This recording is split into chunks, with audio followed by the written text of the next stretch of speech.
Hi everyone. Hope you guys have had a great week. I personally had a really good week following a kind of, I don't want to say bad week, but following just like a rough week to get through.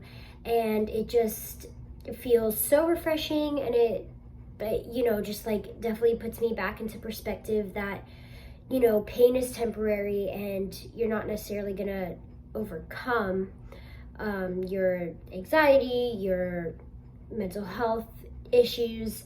You're not necessarily going to overcome it. You might, but you might not necessarily overcome it, and it's okay, but it's about navigating. So, like, you might always have to navigate it and adjust your habits, maybe adjust your schedule, maybe adjust your medicine, maybe adjust, your counseling or therapy, and just always manage and navigate if you have to, and it's not about overcoming, but so those issues, those problems aren't necessarily temporary, but like feeling in that dark hole and feeling pain and feeling deep, deep sadness, that is temporary. You will get out of it.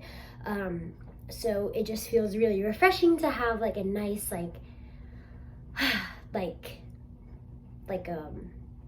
just like a really good week, So, definitely start off on that note.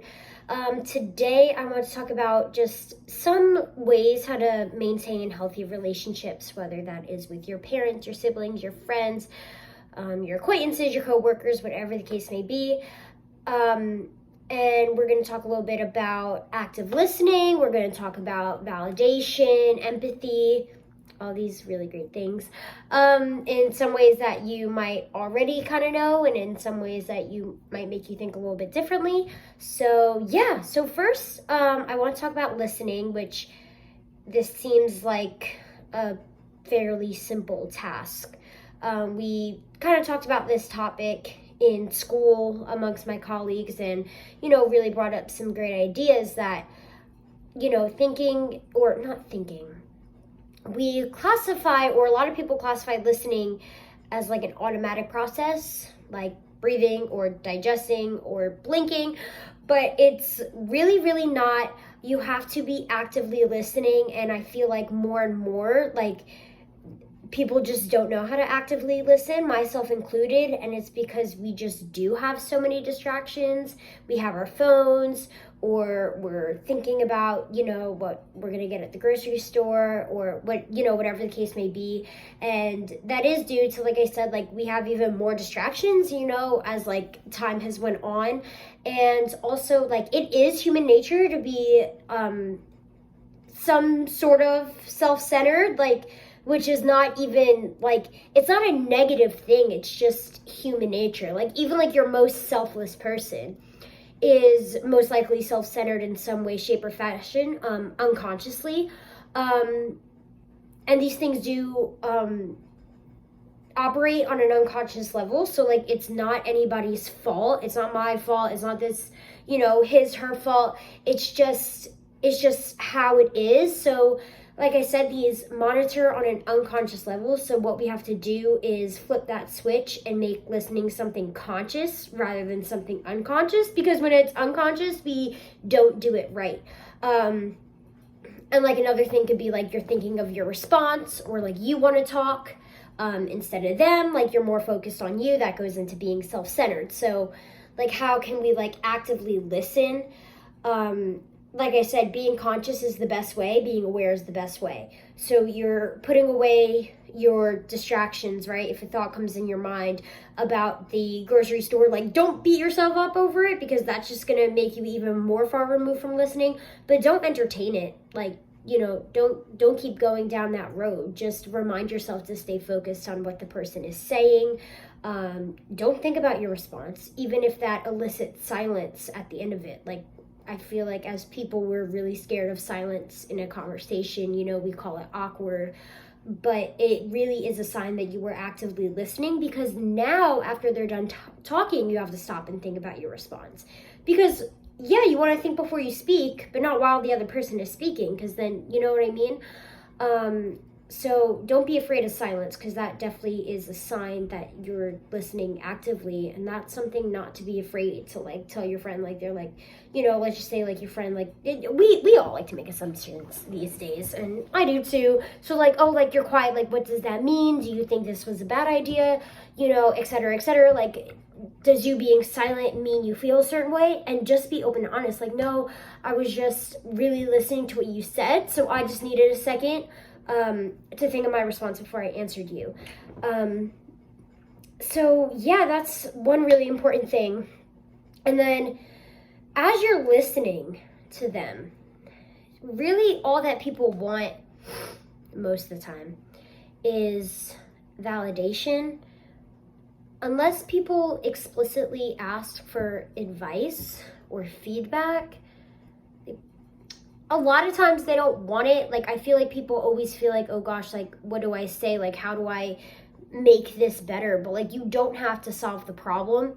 You might actually cause more turmoil by trying to solve the problem.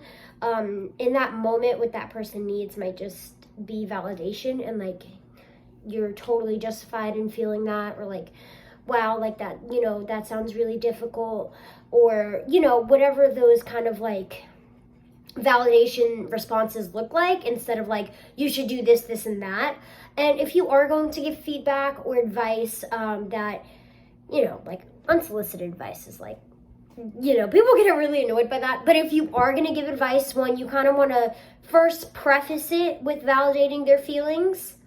Sometimes it's good to ask for advice. Like, if you have something that you're just dying to share and you feel like it will help them, say, hey, like, do you mind if I give you some advice, or do you mind if I share a personal experience of mine that I feel may help you in this situation?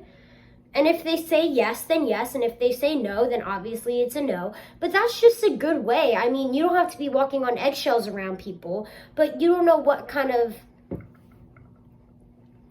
emotional state people are in. So you kind of want to let them have that control of like, okay, are they ready to take in advice and feedback, or do they just need to like figure things out and then maybe revisit that another time?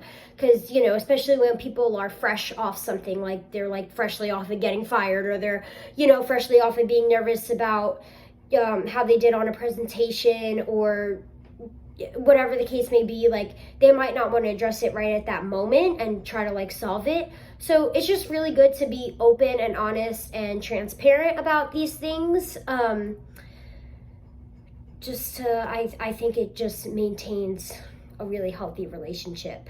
And I feel like giving advice, yes, could have like really selfish intentions. Like, a lot of people just want to hear themselves talk. And like I said, like, this is not even like our fault. This is like an unconscious thing that really is human nature.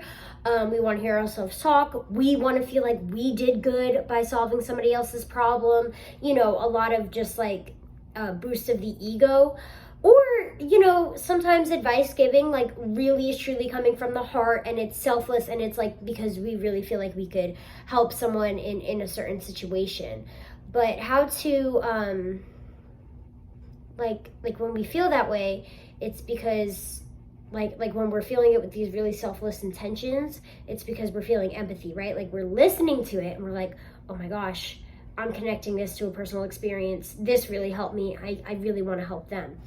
So the thing about empathy and empathizing is you want to put limitations on your empathy, which I feel like most people don't think. Like, most people are like, empathy is just like, like the most amazing thing ever. Like, it should have no limitations. Now, I'm not saying limit your empathy. I'm saying put limitations on your empathy. So what does this mean? Empathizing with someone, you're understanding how they feel. But, people will use the term like, you want to put yourself in their shoes. Not really. You don't want to actually take on their feelings and feel, feel the feelings they're feeling and take on their burdens, because that's just counterproductive. because number one, it's not going to be good for you because you're going to feel upset. And number two, you won't be able to be present for them because now you're a mess because you've taken on their mess and now you guys are both a mess. So you're not that strong, stable friend in that moment that your friend might need, that your significant other might need, that your parent might need, that your sibling might need, etc. So it's counterproductive for both people involved. And even though, like, I feel like people take intense that empathy as like the most kind thing, but really it's not. By any means is it mean? Absolutely not. But it doesn't have to be that intense to be kind. Actually, being conscious about it and dialing it back makes you more productive and present, and it could even foster more kindness within the friendship. Wow, I feel like I talked really fast, but it has been 10 minutes. So, I guess I didn't talk that fast, but I feel like I talked really fast, and that was kind of everything I have. But I mean, it's been 10 minutes, right? So that's pretty good. Hope you got something out of this today, and I'm really excited for next week. And I hope you guys have a really good week. Just remember, everything happens for a reason. Just remember to keep on pushing. Just remember to trust yourself and trust the process of self-love, of getting better, of your education, of your progression in your career, whatever the case may be. And yeah, just have an awesome week, and I will see you next Friday.